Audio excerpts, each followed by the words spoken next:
अच्छा ये अब बताओ। अस्सलाम वालेकुम हजूर। वालेकुम। मेरा नाम शमाइला हिना है। मेरे अब्बूजान का नाम बशर अहमद है और मैं जर्मनी से आई हूँ। हजूर मेरा सवाल ये है कि हज़रत मूसा अलैहिस्सलाम के पीछे जब फ़िरौन लगा था, उनके पीछा कर रहा था, तो हज़रत मूसा अलैहिस्सलाम ने समंदर में असा फेंका था और वो पानी जो है वो दोनों साइडों पे चला गया था। और कितना टाइम उनको उनके पास था कि उनका फ़िरौन जो है वो नहीं, हज़रत मूसा अलैहिस्सलाम वहाँ से। तुम्हारी बहन है ये? कुछ मिलती है तरह जिसकी मामू की बेटी है? मामू मामू की की बेटी कभी।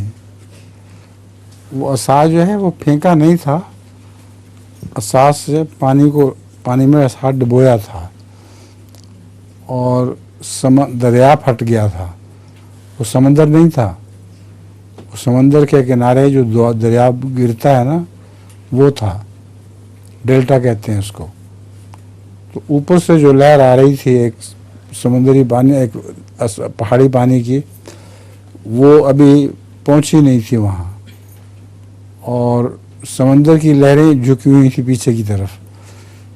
दरमियान में एक रास्ता सा बन गया। हज़रत मूसा और आपके सब साथी उस रास्ते में से गुजर के पार हो गए और लोगों ने घबरा के देखा तो फ़िरौन भी अपने लश्कर के साथ पीछे पीछे आ रहा था।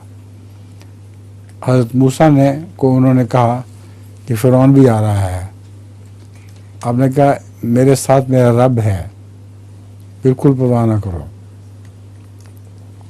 ये कहकर हज़रत मूसा तो निकल गए और जब फ़िरौन आया तो ऊपर का पानी भी आ गया और समुद्र का पानी भी। ज्वार भाटा में होता है ना, कभी ऊंचा कभी नीचा, तो दोनों पानी जो मिले हैं तो उनमें गर्क हो गए वो फ़िरौन और उसका लश्कर। शुक्रिया।